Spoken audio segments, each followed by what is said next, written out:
Olá, esse é mais um Nucus Pod, o podcast do Núcleo de Pesquisa e Extensão em Culturas, Gêneros e Sexualidades. Eu sou Thaís Faria, pesquisadora do Nucus, e hoje estou com Leia Santana para a gente conversar um pouquinho sobre pornografia, sobre sexualidade, sobre sapatonice, sobre muita coisa que a gente vai falar aqui hoje, queridas. Então, Leia, eu queria que você se apresentasse um pouquinho, falasse pra gente da sua trajetória e por que, Leia? Por que pornografia?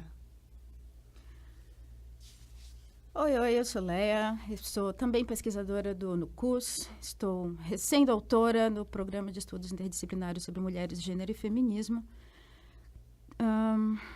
Tenho um tempinho trabalhando com pornografia e com sexualidade, muito instigada a pensar em como a gente trabalha principalmente a área de mídia e de imagem e como a gente trabalha com essa imagem pública e com o discurso público de sexualidade em cinema.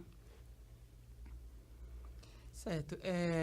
A gente faz uma discussão em torno do cinema, em torno da pornografia, e eu acho que é importante a gente estar aqui falando, como a gente situou, né, no início da chamada aqui, por que pornografia e por que pornografia para nós? Por que nos implicarmos, né?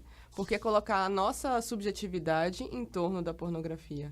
Porque, como assim, na tese que você escreveu, e, enfim, nos diálogos que a gente faz dentro do grupo de pesquisa, da nossa linha de lesbianidades, interseccionalidades e feminismos, por que a gente faz essa discussão de implicação mesmo da subjetividade, por que falar de pornografia de nós para nós? Eu queria que você desse uma situada, assim, nesse sentido, para a gente poder desenrolar algumas coisas. A instiga de trabalhar com pornografia veio muito por acaso e numa situação assim, muito banal.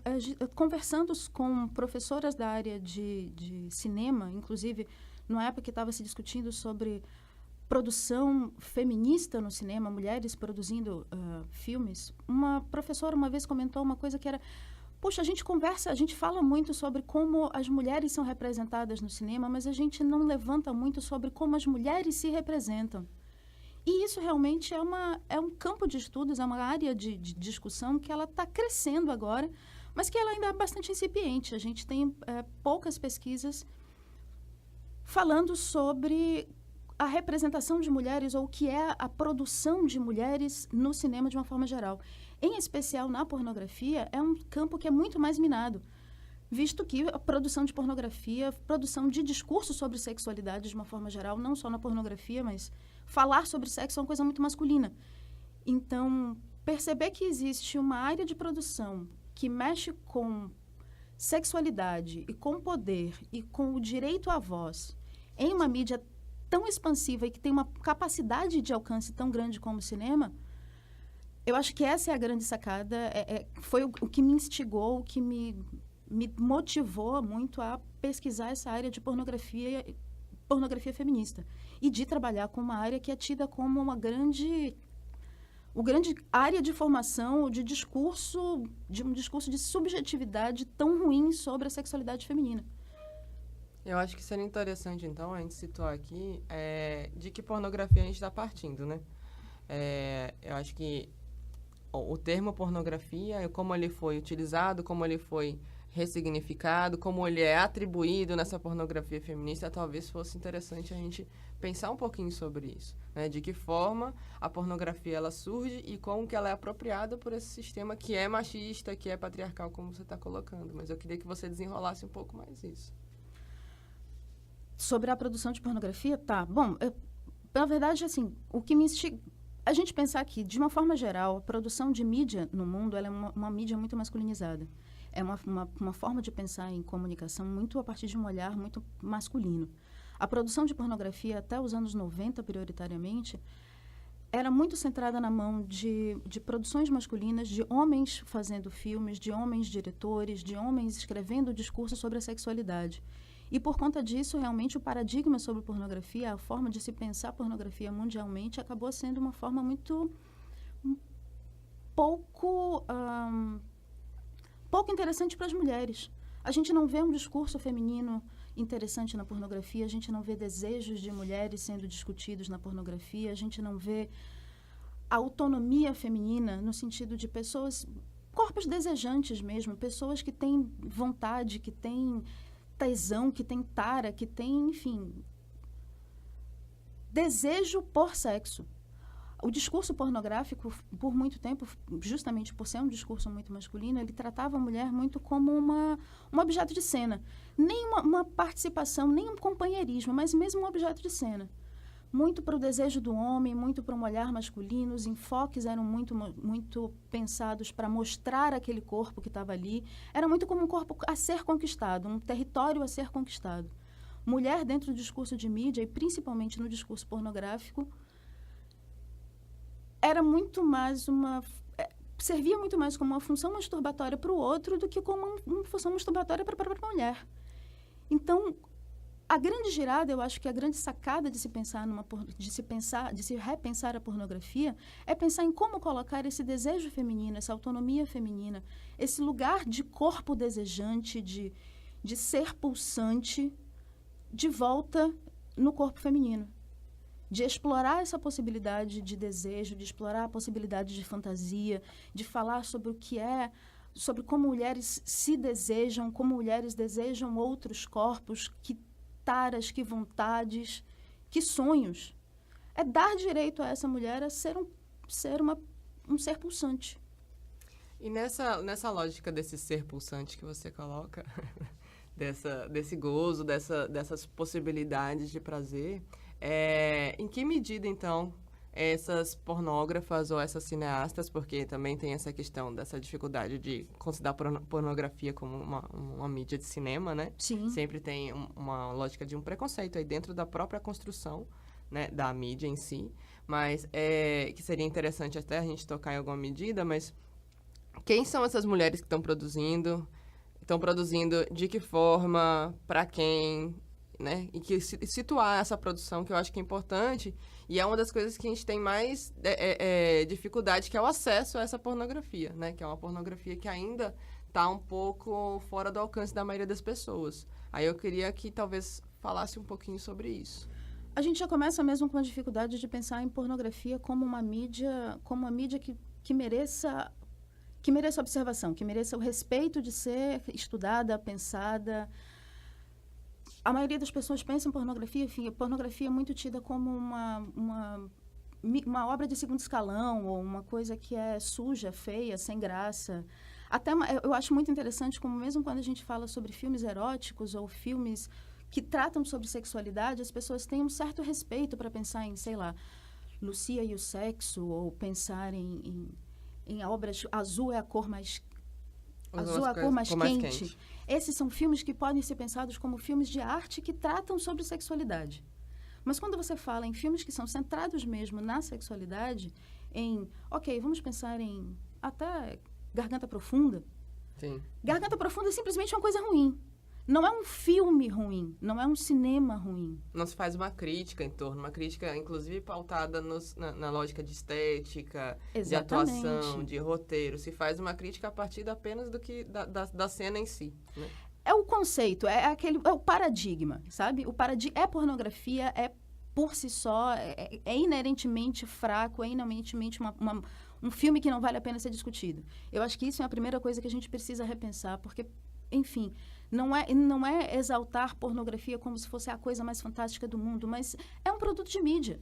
É um produto de mídia como são os filmes de terror, é um produto de mídia como são as comédias românticas, é um produto de mídia como são os filmes do Harry Potter, enfim. Eu acho que a gente pensar que pornografia pode ser também um espaço de discussão e um espaço de... um produto que vale a pena ser observado já é um primeiro ponto a se pensar. Até porque eu fico imaginando que pornografia não é só aquela coisa de... aquilo que você assiste no RedTube, ou o filme que você pega que pegava escondido na locadora, ainda sou do tempo de locadora. Assiste no Xvideos. Pois é, que assiste no Xvideos. Pornografia... o discurso sobre sexualidade, ele está muito próximo da gente, ele está muito diluído em cultura de uma forma geral.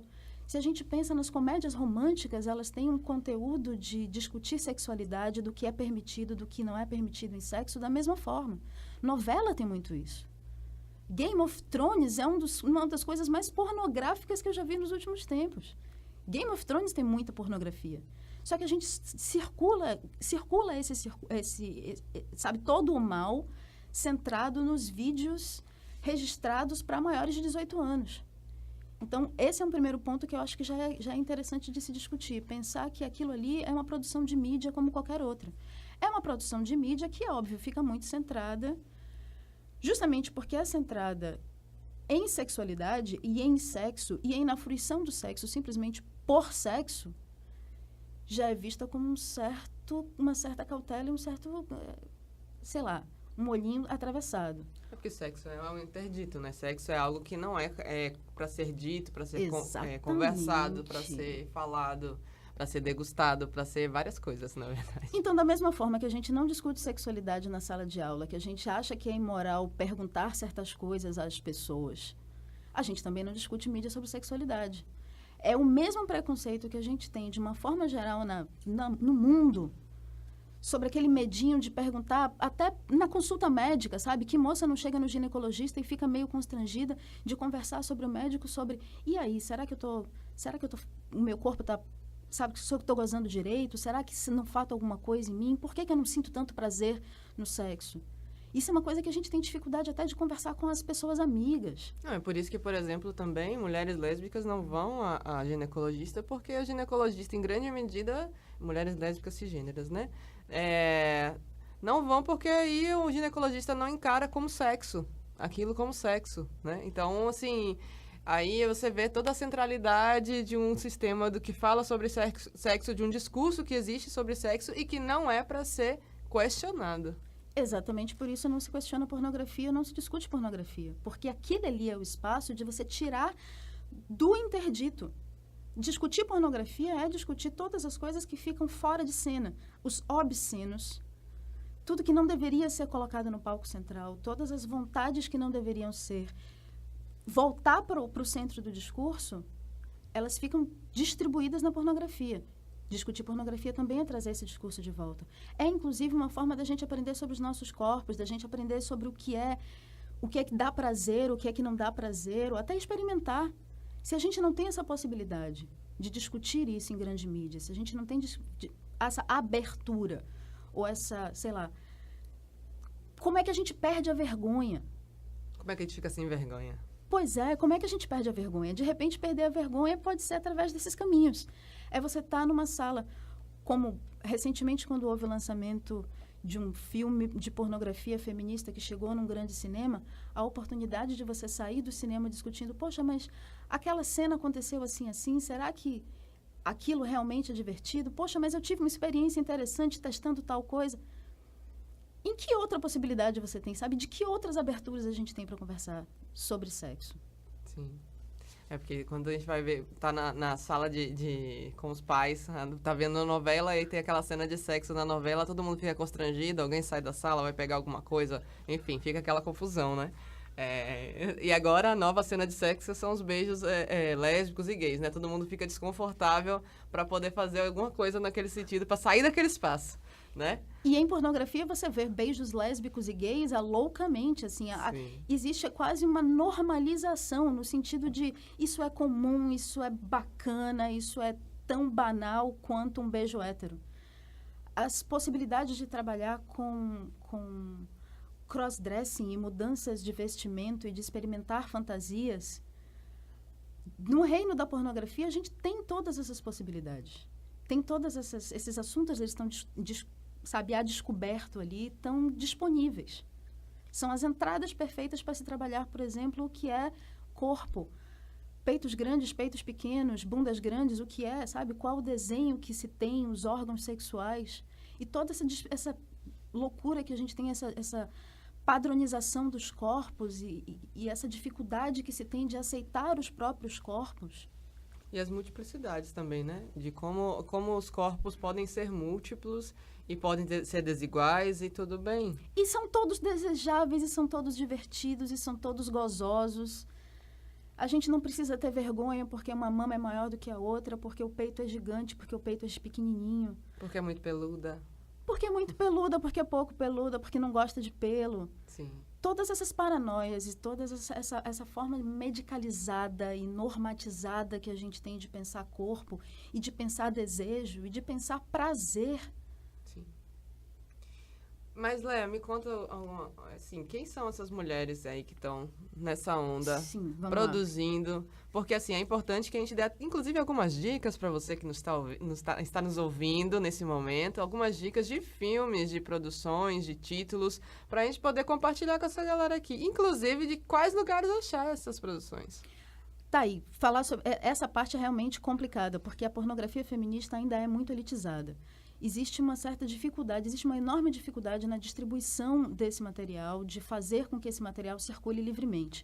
Para começar, porque a forma de hoje de se distribuir pornografia, dada a facilidade que se tem dos sites da internet e dos RedTubes e XTubes e etc., então a gente tem uma dificuldade muito grande de encontrar produções autorais. E quando eu digo produções autorais eu que sou do tempo da locadora, eu chegava na Flashpoint, sei lá, na Video Hobby, e naquela salinha vocês tinham os filmes da Butchman, vocês tinham os filmes da Brasileirinha, vocês tinham, enfim, as produções bem marcadas de quem eram as pessoas que estavam ali. Como é que a gente encontra pornografia hoje?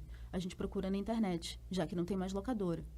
Para encontrar pornografia feminista, o que eu mais sugiro é procurar as locadoras específicas. Por exemplo, procurar Bright Desires, que são os nichos, as pessoas que trabalham com pornô feminista, justamente por conta dessa dificuldade de produção, se organizam muito em cooperativas ou em grupos de distribuição de material. Então, você tem uma pessoa que monta um site ou que organiza aquela produção para que ela possa ser distribuída a partir dali. A Erika Lust, por exemplo, que hoje é tida como o grande nome da pornografia feminista, ela tem organizado no site dela uma grande distribuição de material. Então, é um site que vale a pena futucar e que vale a pena pesquisar.